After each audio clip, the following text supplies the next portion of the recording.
Hello and welcome to video number 4. In this specific video, I'm going to show you how to set up your website.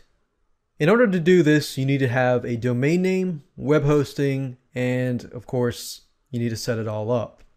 So with that said, let's go ahead and get started. Before you purchase a domain name, you need to know what domain name you want to have. And the best advice that I can give you is that getting a domain name that is related to the keyword that you want to rank on is probably the best way to go. So in the previous videos, I took the keywords and I copied them and pasted them into WordPad, as you can see here. So what I want to do now is I'm going to see if I can get a keyword related domain name that is related to this keyword here. So if I copy this here, and I simply go here and enter this here, click on search. You don't have to worry about the spaces in between the keyword phrase because it'll automatically remove them for you. But as we can see here, DIY chicken coop plans has already been taken. Now, normally if the .com has been taken, you can go for the .net or the .org. But in this case, somebody's already taken the .com, the .net, and the .org. If this is the case, then what you can do is simply enter a letter after the domain name. So you could put it X, you could put it HQ, kind of like DIY chicken coop plans HQ for headquarters, and see if that is free. Because when Google looks at your domain name, anything to the left of the domain name they're going to look at. So they're going to see DIY chicken coop plans HQ. Now, it would be better if we had just DIY chicken coop plans, but because that is taken, we have to use something else. I don't really recommend that you put a letter before that because Google will actually read this part and usually we'll look at this part and say, okay, at least this has the keyword in the domain name. You could put X as well, DIY chicken coop plans X, but if I were you, I'd just put a HQ for headquarters. At this point, you can purchase the domain name. Doesn't matter where you purchase the domain name. I would recommend personally namecheap.com simply because they've got really good customer service, and anytime you have problems, they are there. I've used GoDaddy.com.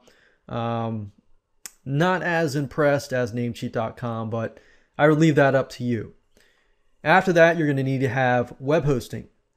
I'm going to show you different options that you can take and you can make your own decision.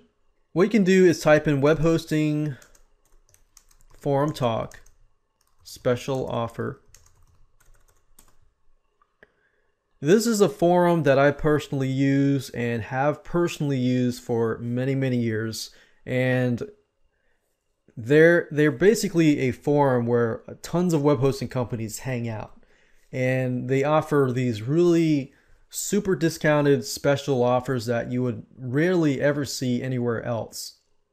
So by clicking that link, you'll see shared hosting offers, reseller hosting offers, dedicated hosting offers, and so forth. Now for you, all you need is shared hosting offers. And from this point, you can look through the web hosting offers. You can go to places like HostGator.com that will charge you $4 to $5 a month. That times 12 is whatever that is, I believe 60 bucks, $50 to $60 a year. If you go through this route, you're probably going to pay anywhere from $10 to $20 a year, which is 50 to 60% savings. So what I recommend that you do is go here, find a web hosting company that appeals to you. The ones at the top here usually are pretty good. Of course, do your due diligence, and basically as long as you have purchased a domain name at Namecheap.com and then you get a hosting account created at one of these web hosting companies, all you have to do is simply give them your domain name and they'll set up everything from that point.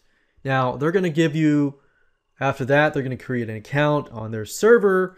You're going to need to log into Namecheap.com, and they're going to give you what we call DNS servers. And they're going to give you information on how to set everything up. But all you have to do is log into your Namecheap account, and I'll do that here.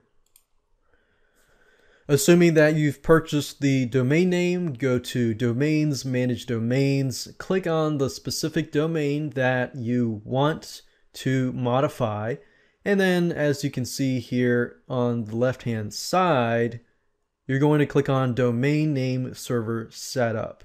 So if I click here, you're then going to see a screen that looks like this. You're going to click on Specify Custom DNS Servers, and then you're going to simply enter the DNS servers that the web hosting company gives you.